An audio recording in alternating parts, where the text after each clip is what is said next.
Hey everyone, welcome back to our New Testament challenge. Today we're in Mark chapter 11 and we're winding down on Mark's gospel. We're getting towards the end, and so we're getting closer to continuing to read on the story of Jesus and his soon to be death, burial, and resurrection.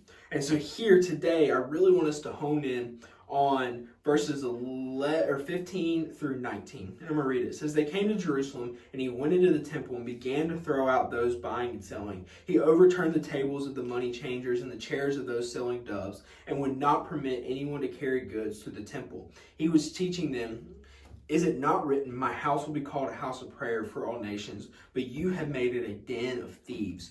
The chief priests and the scribes heard it, and they started looking for a way to kill him, for they were afraid of him, because the whole crowd was astonished by his teaching.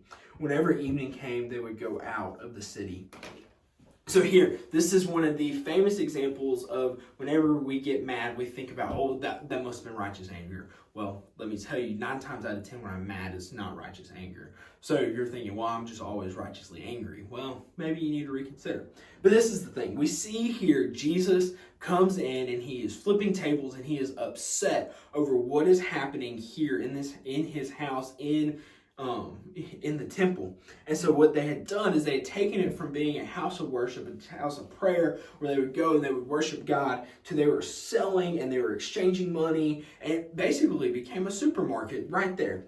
And so this obviously upsets Jesus, because it has become no longer what it was supposed to be, and it has become an exchange place, a place for them to sell money. And even in that, a lot of times people would have been taken advantage of in this, because the reason they were selling things is people would come and they would need to offer a type of offering, because Jesus has not died yet. So they're still offering up burnt offerings, and there had to be some type of atonement for sin, and that's what they were doing, coming to the temple. And so these people would sell these animals and whatnot outside the temple, so that these people would come and they could buy their atonement right there, but it would be for far greater of a price than what they could have gotten it. And so that's where we get the den of thieves. They're taking from the people because of the convenience.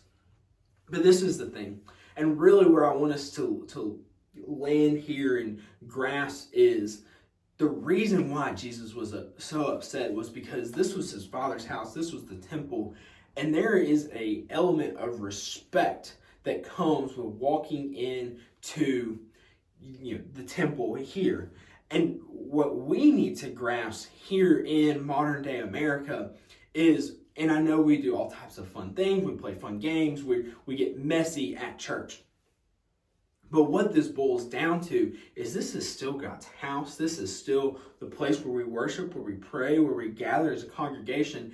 And there needs to be an element of respect to that. And while this is not the temple of old, this is God's house. This is what we have and what we are to be respectful of.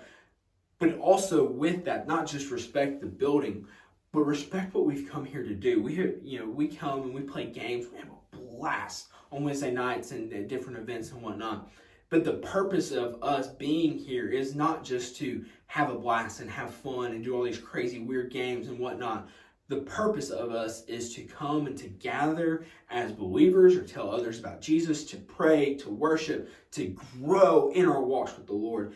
And that is the reason why we're coming to church. It's not for any other reason but that of coming and worshiping the Lord. And so my ask and my prayer is, as you enter into church, don't come in with a posture and a mind of just coming for the sake of coming, or just coming because your friend drug you along, but come out of a posture of worship to the God that you love.